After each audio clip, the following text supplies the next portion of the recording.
The best clinical science can say is that spirituality is not a belief, it is an inborn human seat of perception. In 30 years as a scientist, the most breathtaking finding that I've seen is this: the spiritually engaged brain vibrates at the wavelength of all life. It can be through synchronicity, it can be through a gut instinct, but we have knowing in many forms. So the awakened brain is our inborn capacity, rather than fear uncertainty, to be an open system. And this is our greatest strength. I hear from people, well, how do I do that? There is a practice that I have found to be highly effective that was a gift to me. Shall we share it? Yeah. So there's a very popular view right now that somehow if I want something and if I really align myself, it'll be just as I perhaps ordered on Amazon. But what if the most important parts of our lives are not strategically planned? They're not what we want. They're better than what we want. This is our birthright. And shouldn't every child have this opportunity?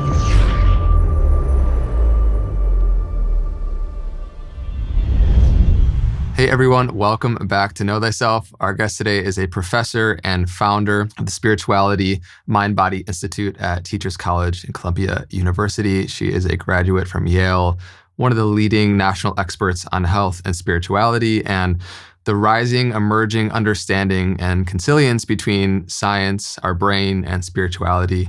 And her work has profound implications I'm really looking forward to diving into. Dr. Lisa Miller, thank you for being here. It is so lovely to be here, to enter into your world. We welcome you with open arms.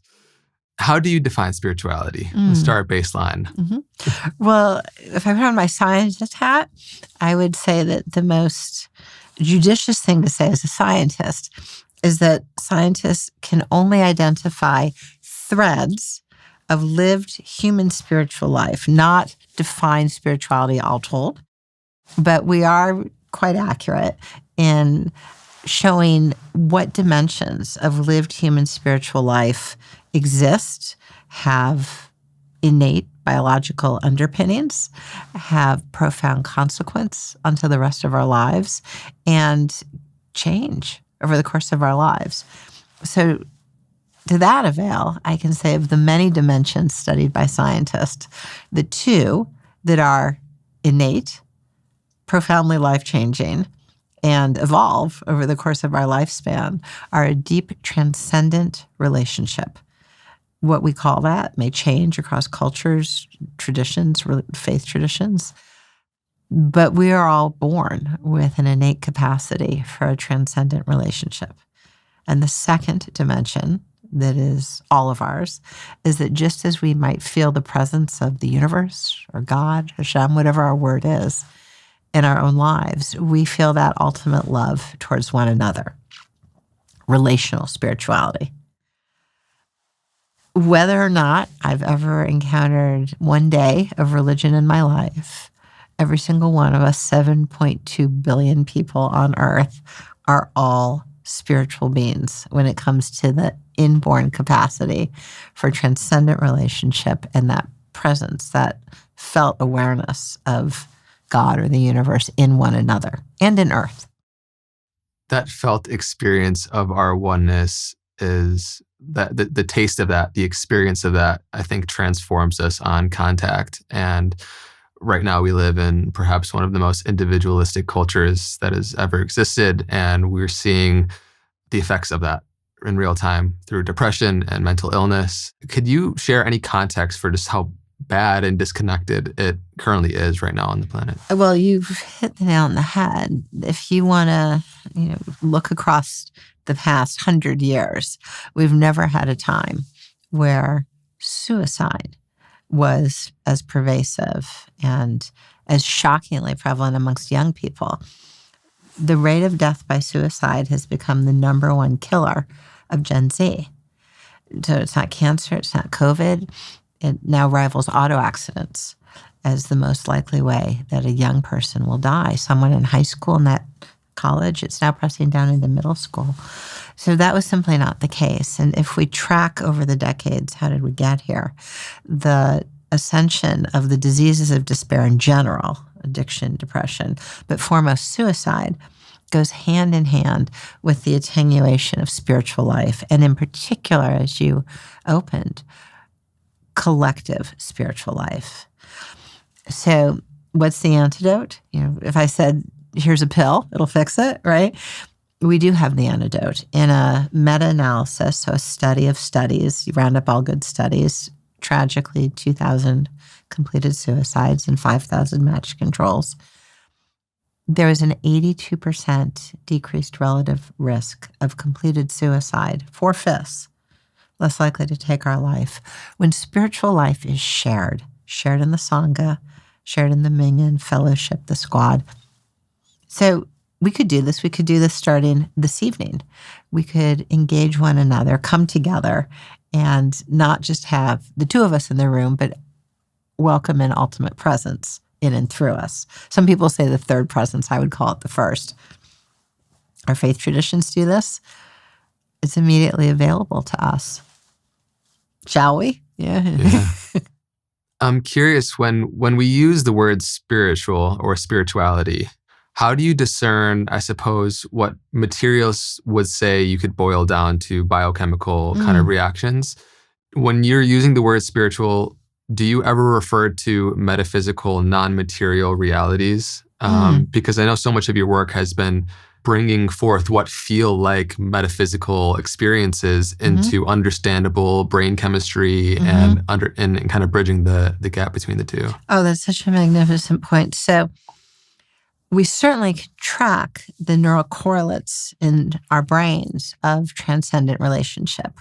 We can certainly point on the MRI machine and say, okay, whether I live in China, the US, or Brazil, the same neural correlates run when I am in a deep transcendent connection to the force of life. There's one force of life and there's one human portal. That does not mean that all of spirituality can be boiled down to the brain. I am by no means a biological reductionist. That merely means body, mind, and soul in the monoist view of the human. We are soul, we are mind, we are body. There is at once a neurotrace, as there is a phenomenological experience. As I would say, there is ontologically in the structure of being the stuff of consciousness or spirit, all at once. Now, in The Awakened Brain, in my book, I spend the first 2/3 pointing out our natural spiritual nature, the capacity through which we can perceive and receive transcendent awareness. But the final third is this dedicated to this very exciting emerging science done by generally extremely rigorous scientists on the foundational nature of consciousness running in us, through us, and among us, where suddenly we can stop borrowing the 20th century somewhat reductionist view of the brain as a maker of thoughts, right? Like a Ford Motor Factory, the brain somehow produces thoughts, or toasters or something like that. Instead, to the brain being an antenna or a conduit of consciousness. That opens up the possibility that we are both emanations of consciousness, like rays from the sun. We are in relationship to consciousness, receiving, perceiving, contributing back. There's a dialectic going on. But that's very, very far, to your point, from radical materialism or biological reductionism. I think it's important to point out that the best clinical science can say is that spirituality is not a belief. It is an inborn human seat of perception. We are born to perceive into the spiritual reality.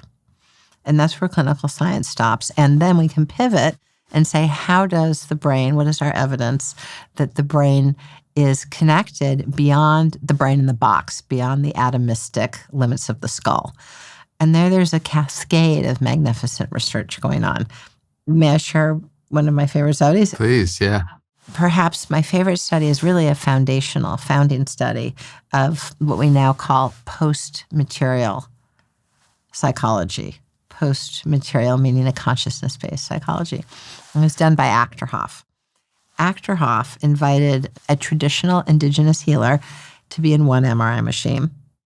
The patient was down the hall, and in some cases across the street, in a second MRI machine. As the traditional healer started to do his or her work, a consistent pattern came up on the fMRI machine, tracking blood flow.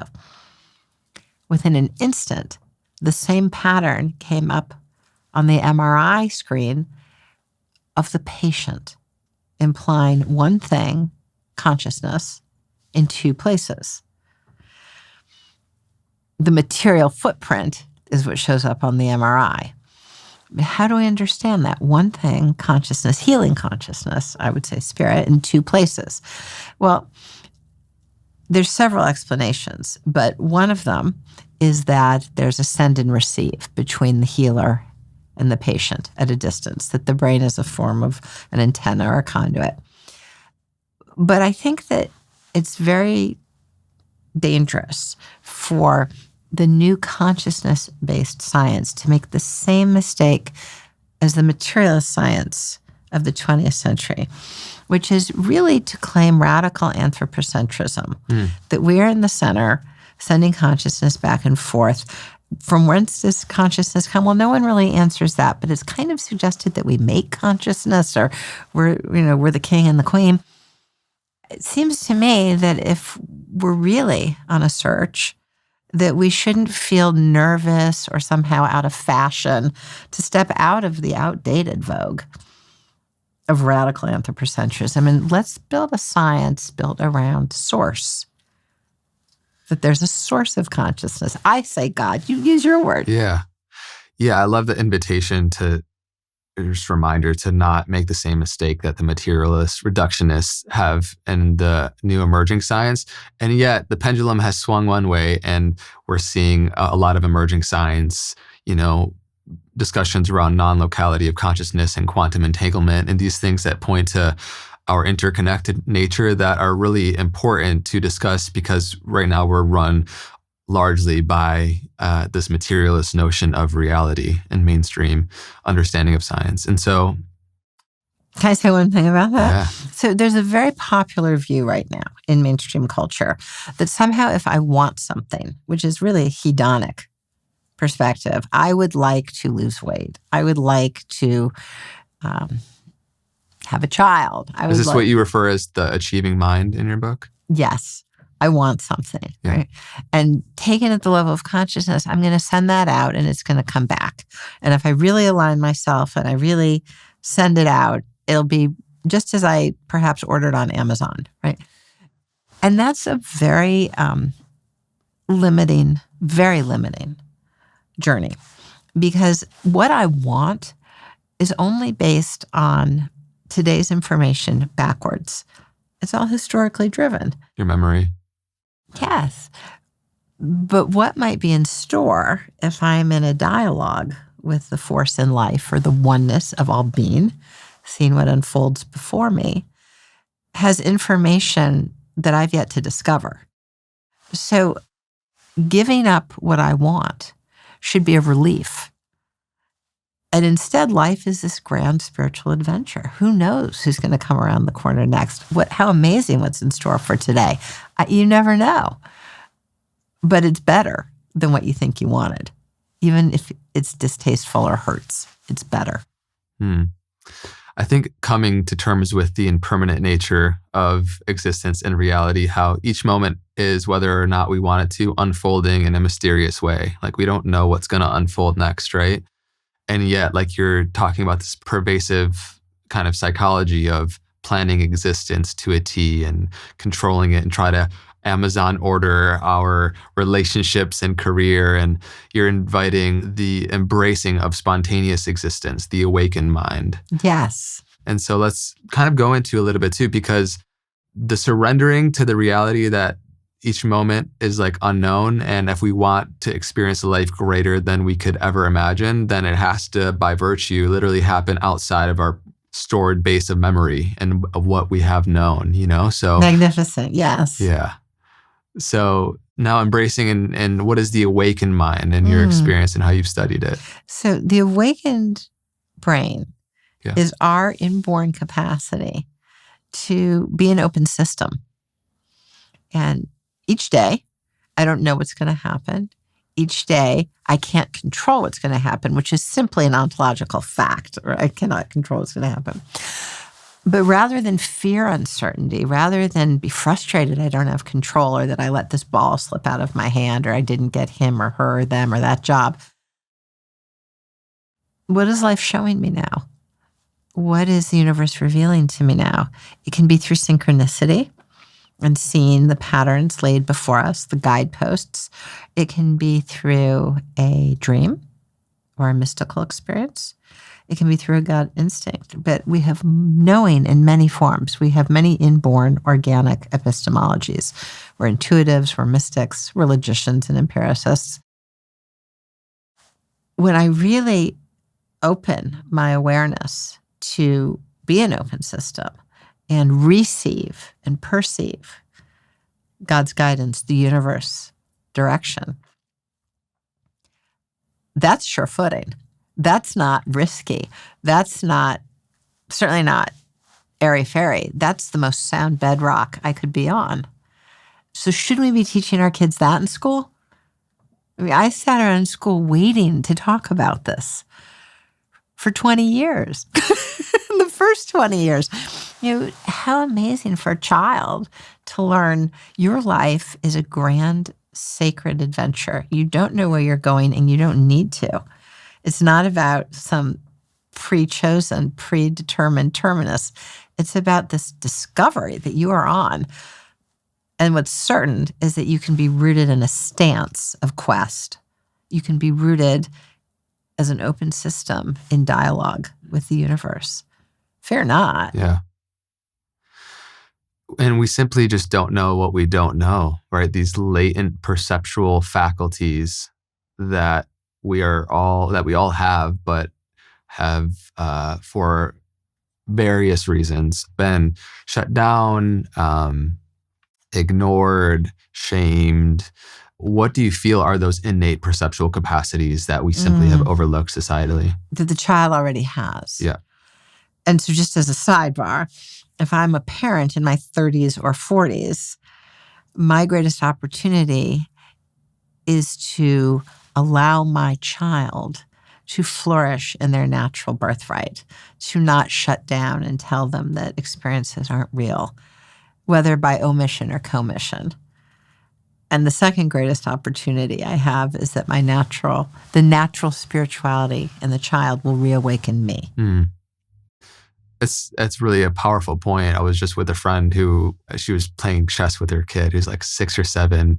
And she was just telling me just that, how like parenting and spending time with her child and as it's growing is connecting her so much to her own inner child and how healing it is. So the child is like a porthole for spirit, yeah, and awakens everyone in the room, whether we ask or not, whether we know it or not. And you can track through the lens of science, if 9 people are in a deep state of prayer and the 10th person walks in, they more quickly move into a transcendent state of awareness, as measured by the rapidity with which their mirror neurons come up online, which means that the naturally transcendent child, like an antenna, hosts consciousness, and we all in the room awaken around the child. That's such a powerful point because a lot of us aren't aware of the power of mirror neurons and how, not metaphorically, but literally, physically, the act of awakening as a being not only gives people unconsciously the permission to do the same, but also it brings forth that possibility in so many ways. And we just had Rupert Spirit on the podcast. He said the greatest service one can render humanity is to recognize the nature of one's own being. In that state of self-recognition, of self-realization, you become a candle in a dark world, and so I would love for you to share, like, can I make an addendum? And the nature of your child's true being. Yeah, which is again a reflection of our own, right? Perhaps. Yeah. I think that parents really sweat it. They're like, if I don't have my spiritual game on, if I'm not fully aligned, am I going to damage my child's flame? Am I going to mute their flame? Yeah. And I think that the child's flame burns bright. And as parents, all we have to do is witness. Parents get very, very nervous. Am I not going to have the right words? Am I not going to know how to respond when my child has an awakening? And all we have to do is witness. We're ambassadors. We show the child around this holy land. We don't need to have answers. I also think that as parents, when we open up about our own spiritual path, when we let our flame be seen, the child knows that spiritual life is real. We talk about it. Our relationship goes to that depth, and that they can always get back to source. And that means having the will to open up the window and be transparent to our children. Yeah. I was in a terrible mood today. I was obsessed with rumination today, and I'm so sorry because I missed you while I was ruminating. Would you sit with me while we meditate together? Would you sit with me and join me in a prayer? You can finish the prayer today. And in that way, you are showing the child that in and through all of our relationships is always divine presence. And who we are to one another is a divine appointment. What do you think about those mirror neurons and how our neurology doesn't quite discern the difference between imagination and reality? Well, we count on it for MRI studies. But the most classic MRI study is to ask someone to share a very profound memory. And as we share this memory, to fill it out with sensory information, what it was like, what it felt like, where were you, anchor yourself physically, mentally. How many patients did you do these studies with when you had them under the fMRI and you were doing this, having them evoke we've these? had many studies with different numbers in different studies, but if I might just, when we share memory in the MRI, we elicit the same neural correlates as if we were actually there, plus memory, right? And what we find is that these memories are very, very, very real. So it opens up a question that neuroscience hasn't examined yet, which is, do we go back there in the field of consciousness? Have you done past life regression? I've done a couple of sessions way back. Did you feel you went back there? I don't know. I felt I went back there. Yeah.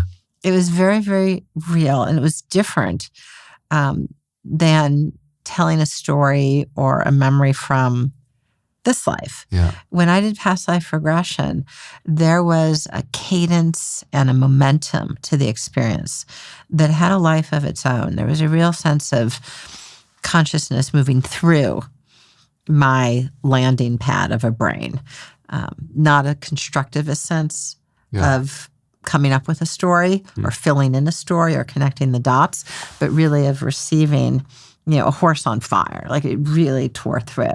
And I would say that the way I understand past lives in my own direct experience is that we can access what is actually germane and alive. It's not a parlor game. It's not a dalliance to go picking around our past lives. It is, we are brought where effectively we are now. So it's whoosh through the wormhole. Where those energies are still alive within us. And whether it was in linear time, 1846 or 1486, we are in that nexus of consciousness that I think in linear time is eternal. So I think of time as like a clover. And at the moment, we're at the center, going through multiple centuries or decades. Do you think we can go into the future? Like future life. Through our consciousness? Yes. I don't know. I don't know either, but have you had visions of things in the future? I think I've definitely had like premonitions and strong intuitive pulls that turned out to be very real and true. And I think largely released the urge I used to have, which is like the logical understanding or I suppose empirical validation of like whether or not it existentially is true in reality. Because I don't know, I've just come to terms with not knowing. I think experiencing. Yeah, just experiencing. And that balance, right, between like only, again, societally valuing what we can empirically kind of deduce and versus the ontological, experiences and firsthand innate interior experiences and So you were, when you guys were in these studies, you had 4 major understandings that you guys were able to pull through when they were guiding the science of the awakened brain. Yes. And I would love for you to walk through those, because I think those findings are very important in bridging our understanding of spiritual experience and the science of it. So we invited people to share a profound transcendent connection. And the people who participated in our study were from all different faith traditions and outside of faith traditions. So Catholic, Hindu, Jewish, Muslim, spiritual but not religious. And no matter what tradition they may be from or what language they used, as they shared their experience of a direct transcendent connection, the same neurocorrelates ran through our fMRI study, which means that irrespective of how our innate spirituality is cultivated, however we call or name the transcendent, however we access the transcendent, a walk in nature, meditation, prayer, when we are in connection with our higher power, there is one awakened brain, and we all have it. There are 4 dimensions to the awakened brain. The first and only the first is shared in common with mindfulness, which is we stop the racket, we quiet the default mode. What did I say? Is he going to remember I said that? Did the check clear? That sort of rumination comes when we quiet the default mode network. That is only one of the 4 dimensions, and it is shared with the very helpful practice of mindfulness, which is to simply bring presence and quiet and attention. The next 3 dimensions are unique to awakening. The next 3 dimensions have to do with spiritual connection. The first is that the bonding network comes up online, and we are aware, we perceive that we are loved and held. It is the same bonding network that's engaged when we're children in our parents' or grandparents' arms. Now, from a reductionist point of view, we would say, okay, the bonding network runs, you feel as if you were being loved and held. But from a 20th century view of the brain as a conduit, an antenna, it's possible to interpret the finding as saying the transcendent presence engages our bonding network. And we therefore perceive the transcendent is loving and holding us. And that's a view of the human as an open system. The next dimension is that we move from having a very narrow attention span, dorsal attention, the bowling alley point of view. I got to get this job. I've got to write that letter. Is he or she, are they going to ask me out again? Focused really on what's dogging me, to moving to a much bigger, broader range of perception, the ventral attention network, where the floodlights or the sunlight comes on, and suddenly something way over there, 140 degrees, pops. Again, a reductionist point of view would say that we can scan a larger field and find something over there in the corner. But a 20th century view of the brain as a conduit would say something over there at 140 degrees pulls our attention. We're in dialogue. And because the ventral has allowed us to open up a wider scope, we are prepared to receive engagement at 140 degrees. Situational awareness. So we now are able to perceive that we are actually loved and held. We are actually guided. And finally, the parietal that puts in and out hard boundaries allows us to know that you're seated very peacefully in your chair, and I'm in mine, and we each have our own zipped up bio bodysuits. We are distinct, but we are also one. We are part of the great oneness. We are part of the family of life. We're part of the field of consciousness. We are all emanations of source. Whatever your language, the parietal lets us know that while we are a point, we are also part of the wave, that we are distinct and one. So when we engage our awakened awareness, we know that we are loved and held, guided, and never alone. Loved, guided, part of the oneness, and one. That's not a belief. It is a seat of perception. It's a capacity in every one of us. many people cultivate this because while we are all given the wiring to awaken, this gift is 1/3 innate, 2/3 environmentally formed, which means as adults, our practice of meditation, our prayer life, our service to other people, when we help the guy across the way who needs some food, when we babysit for the family who looks like they're at wit's end, when we do something that is generous and shows love of neighbor, we awaken to the love written into life. When we help others along, we awaken to the guidance written into life. So just as transcendent practice is awakening, love of neighbor and altruism are profoundly awakening of our birthright. So the understanding of what's happening in the neurology and these felt senses of interconnectedness and spiritual experiences are really profound. And I'm curious what you feel the correlation is between allowing a greater intelligence to move you in a sense of more coherence and these states that you're talking to. Like you mentioned, when you do these generous things, when you cultivate a mindfulness practice, you have this felt sense of interconnectedness, right? And it seems like we're going for many ways from the top down to the bottom up in the way of navigating life and being open and inviting more of the unknown and the serendipitous and the synchronistic. So talk to me, I guess, about how when you cultivate this both innate a faculty and capacity that we have within us, and something that we can continue to cultivate in our daily life, we can move more towards synchronicity and not solely rely on the rational. Synchronicity is very solid data. I would call it hard data. The synchronicity, of course, is when two mechanistically unrelated events actually reveal one deeper, unitive, common purpose or common entity. So I could be thinking of someone and they call. I could be wondering, where shall we drive this summer? And someone at the coffee shop sits down and says, have you ever been to the Badlands? So synchronicity reveals that we are part of a symphony and that we're all playing a role. We show up for one another, just as people show up for us. Really, like rays of the sun or fingers from a hand, we are all emanations of Source. Now, why is that so important? Well, you are a trail angel. You are. And when a trail angel, when you feel in your heart, I'll give you an example.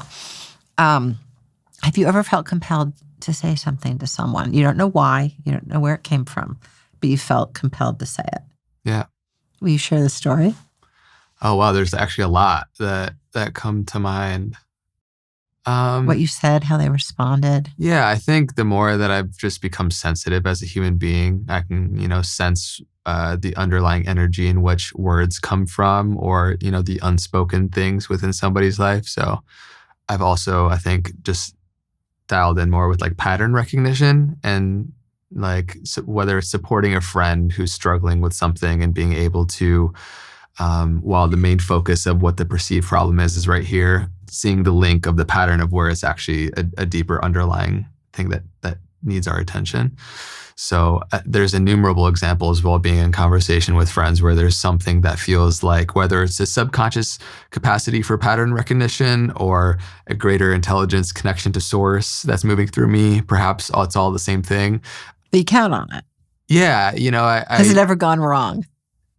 If it's coming from love, usually it never will go wrong. If it's coming from ego and trying to prove something, or I suppose for my own agenda outside of the true genuine service, then I think it has. Can you feel the difference? Absolutely, yeah. Yeah. So I'll give some examples. Yeah. I'm in the healthy grocery store. And there's a woman, at the healthy grocery store, I like to look in other people's carts for good ideas. And, she has abundant healthiness. A beautiful chard and beautiful kale and coconut-based yogurt.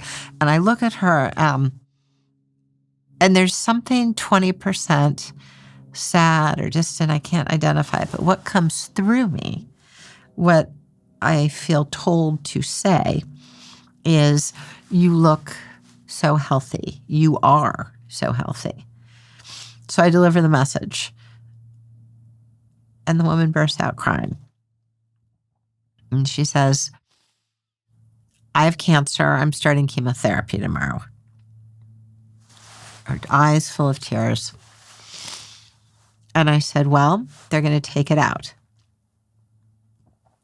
You are healthy. And she said, thank you. I needed to hear that. I didn't come up with that, right? And she said, I have cancer. I'm having surgery tomorrow. I said, they're going to take it out. You are healthy. And she's very moved. Okay, she's moved because that message from source was that you are strong, you are healthy, and that which had made you ill, invaded you, is going to be removed. If I hadn't said it, she wouldn't have had her helpful message, right? And so on note, really on key, are these messages that come through us that I've come to count on that process. So you trust it. I trust it, and when I'm stuck and I don't know quite how to help someone else along, I pray and meditate and ask for guidance. So, for instance, a woman I know was well into the 3rd trimester and lost a baby. What do you say to her? And I wasn't sure how to be supportive and walk with her through that very painful loss. And so I prayed. I said, please God, guide me and use me as a vessel to share what will support her in her journey, in your child.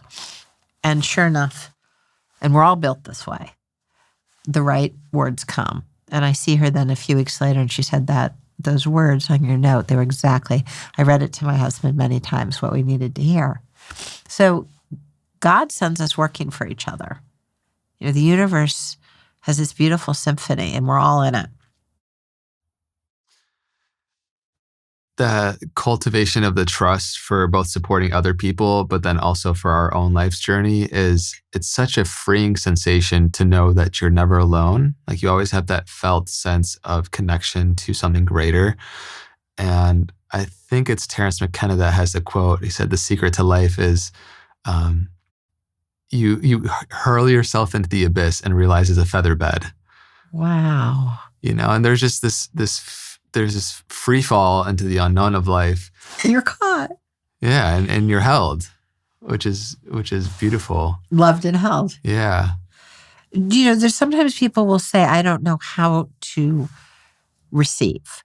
Mm-hmm. If we're saying, okay, spirituality is not a belief, it is a seat of perception. It's in you. I hear from people, well, how do I do that? And I think that every tradition has a way in, but there is a practice that I have found to be highly effective that was a gift to me. Shall we share it? Yeah. Are you open to that? Yeah, I am, totally. Okay. This is a practice that was shared with me. So I share it forward. I always thank the teacher, from the late Dr. Gary Weaver. May we practice? Yeah. Okay. I'm going to invite you, if you'd like, to close your eyes and clear out your inner space.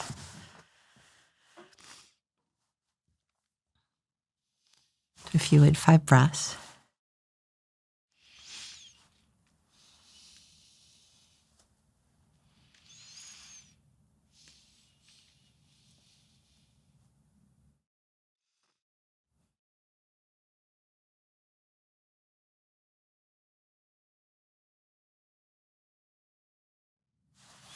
I invite you in your inner chamber to set before you a table. This is your table. And to your table, you may invite anyone, living or deceased, who truly has your best interest in mind. Anyone living or deceased who truly has your best interest in mind.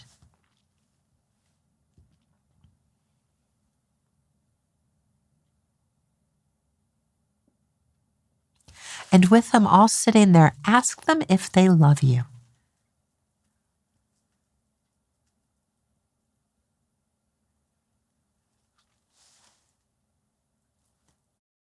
And now you may invite your higher self, the part of you that's so much more than anything that you may have done or not done, anything you may have or not have, your true, eternal, higher self.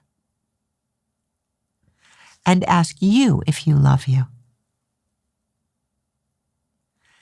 ask you if you love you. And now finally, you may invite your higher power, God, Spirit, whatever word is yours, however you know your higher power, and ask if they love you. Ask if they love you.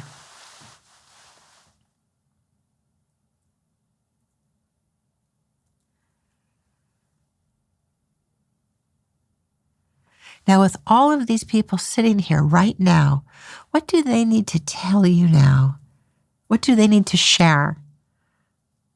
What do they need to let you know?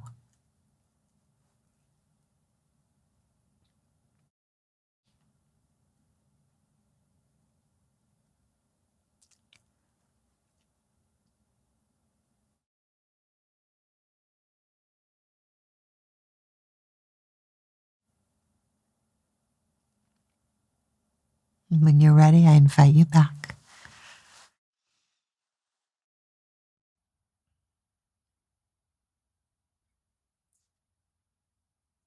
Thank you for that. It's beautiful. It's just so nice to feel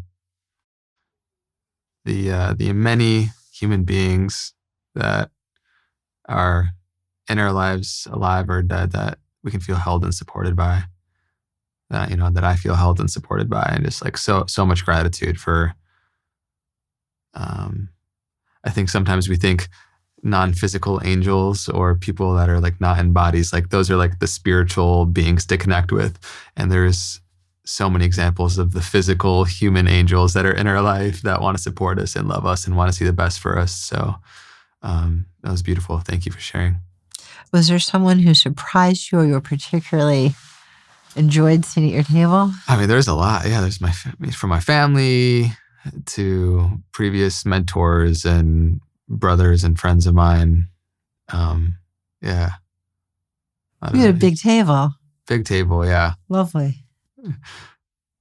Holding it down. Lovely. Holding it down. Yeah, and that is such a, even when we were speaking to earlier with mirror neurons, it feels like that practice, it like gives us the experience of actually being there, and actually feeling held and supported, where people feel proud of you and are rooting for you in genuine love. And that's always available to us because we can always visualize that within us, and so that's an amazing tool. Thank you for sharing. It's my view that they are there. And they're there even if they're embodied and right now in Detroit. Yeah. Yeah. Superposition, right? In the way that a father wakes up in the middle of the night and he knows that his son who's been deployed has had something go wrong, right? There's a sense of deep bondedness through which we are one and distinct. Well, on that note, what do you feel like are the most shocking discoveries you've personally learned about non-locality of consciousness and quantum entanglement, which we spoke to earlier, in regards to this? Because there's a lot of strange things happening at that scale that we can't maybe fully rationalize, but is very powerful nonetheless. And so, anything that really sticks out in terms of its potency in regards to studying those two areas? Well, I'll share one from the road of life, and I'll share one through the lens of science. How about that? Cool. Is that? Yeah. Through the road of life, what's always struck me is that where there is you could say a karmic entanglement, right? Positive or negative. Put it this way. If I honk at someone in traffic, I see them in the grocery store. If I lose my cool with someone at work, they show up on my summer vacation. Right? So there's a sense in which the consciousness tangles we create are dictating material expression of how we see each other and reconnect. Maybe it's a new opportunity to untangle that node. But I think that basically once in contact, always in contact. That's from the road of life. Through the lens of science, the most breathtaking finding that I've seen in 30 years as a scientist is this. When we look at people who, through suffering, difficulty, have awakened. So, there's a lovely body of science that shows that very often struggle, suffering, depression is the early phase of an awakening. It's two sides of one door, as you have so eloquently shared. Yes, that the yearning and the struggle and the existential emptiness actually reveals that our vessel and capacity has become more capacious and now feels like a half-empty vessel. We are on a quest. So the yearning, the existential frustration doesn't mean we're off the path. It means we're on the path. A knock at the door, bang at the door for a more deepened connection with God, spirit, consciousness. That is, I think, the majority of forms of human suffering. There are some where there's a biological depression, there's a piece broken, and we fix it with medication. But most of the time, and I'm not against medication, but medication alone is insufficient. Most of the time, there is an emergence that first presents itself. The ignition is struggle. It's developmental depression. When we take this journey and we awaken, what we find is that we've cultivated a path, a spiritual response to suffering that is forevermore there for us. We can always get back. If we invite people to come in, this time not to the MRI machine, but the EEG machine that captures energy given off the back of the head, how we're using the brain waves, what we find is that people to recover, people to move through despair, through an awakening, give off high amplitude alpha, specific wavelength. High amplitude alpha goes by another name in another field. It's Schumann's resonance, the constituent wavelength of nature from the Earth's crust up 1 mile all the way around the Earth, which means the spiritually engaged brain vibrates at the wavelength of all life, of nature, creation.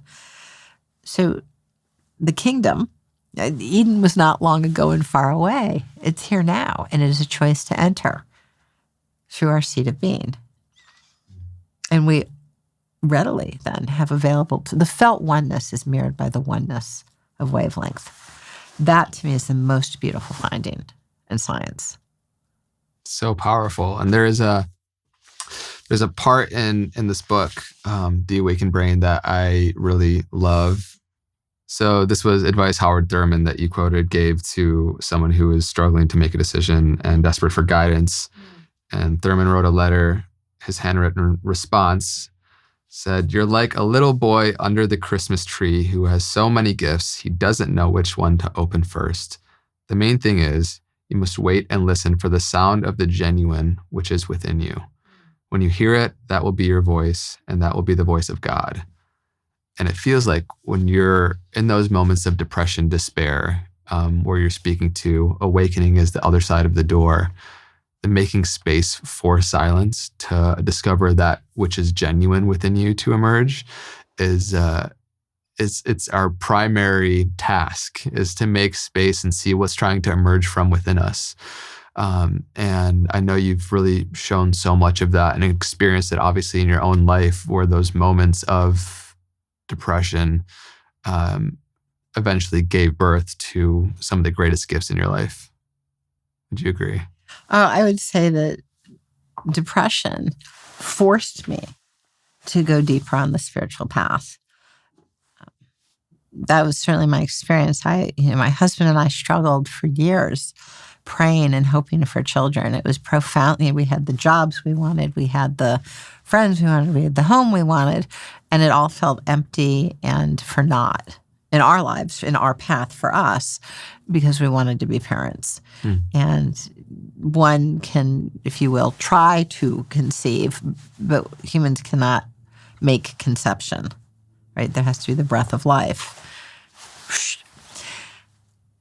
So we tried, and 5 years went by, and nobody came. It was profoundly depressing. And that was a journey I share in The Awakened Brain of extraordinary ego death. You could control probably, when it comes to the most important things in life, 2%, 5%. The tidal wave of life is a force far greater than us. And what we can do is start to ask, what is life showing me now? What is life revealing to me now? Not what do I want and how am I going to get it? I want a baby. How are we going to get a baby? Well, let me research the best infertility doctors. Ooh, that didn't work. Let's go to Boston. In Boston, there's a team where their rates are 5% higher. Let's go there. This form of achieving awareness is spoon-fed to us as children and cultivates a form of perception of reality, which is really very anthropocentric, where, we're basically Mighty Mouse in the middle of the universe, commandeering what we want. And if we don't get it, we must up our game. There's a better strategy. But what if the most important parts of our lives, who we love, where we end up finding that we feel alive, with whom, where, what we're doing, are not strategically planned based on yesterday's information, but are really discovered? These are gifts. These are gifts of God, gifts of the universe.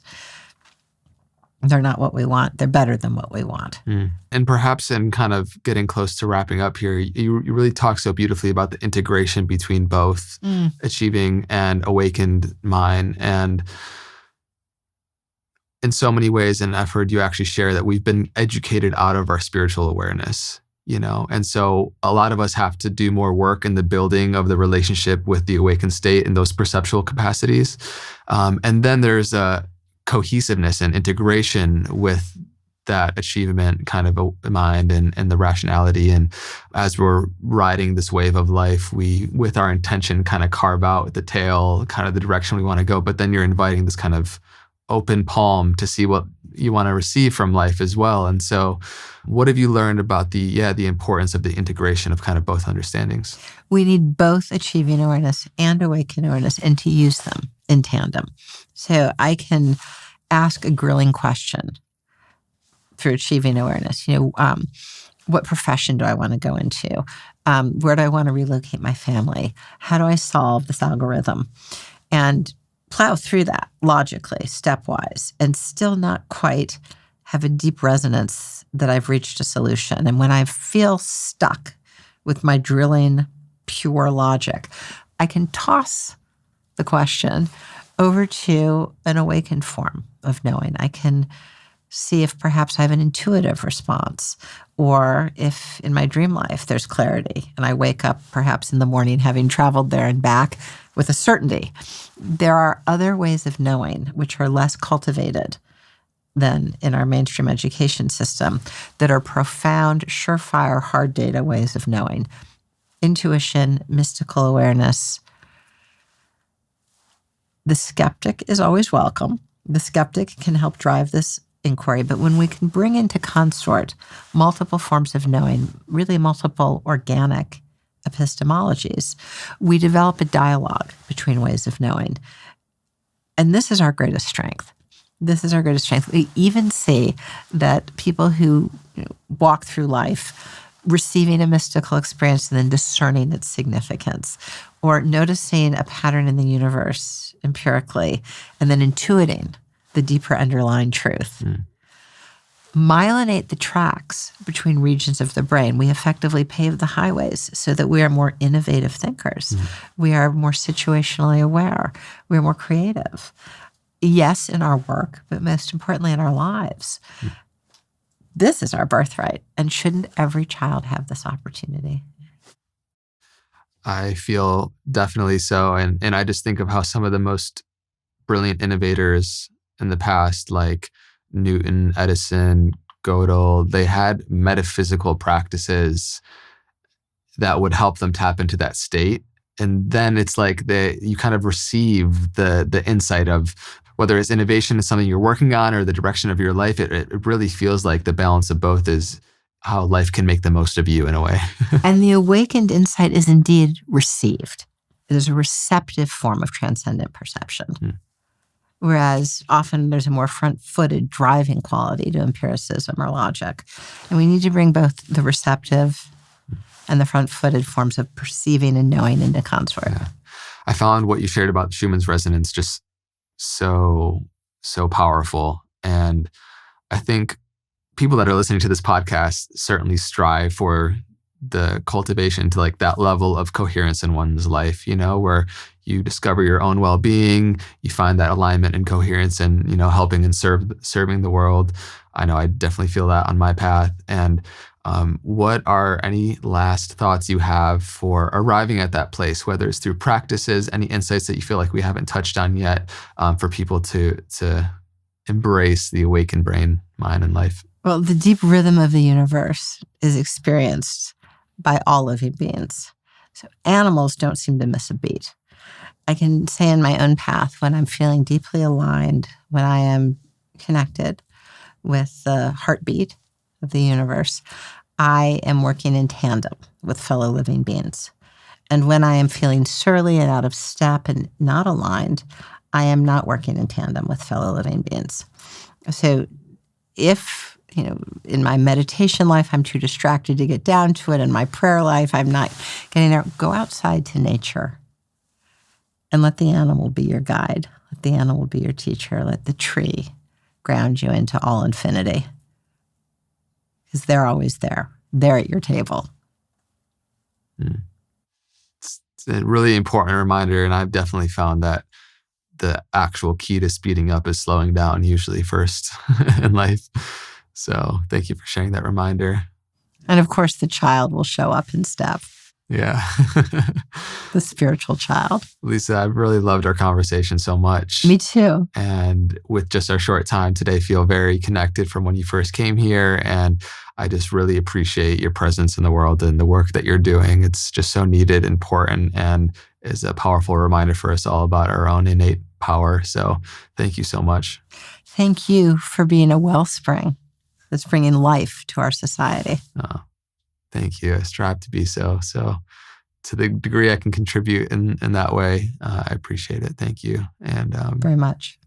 Where people want to find more of you, we'll leave links down in the description below, but any other primary source where you like to connect with people or point people towards your work?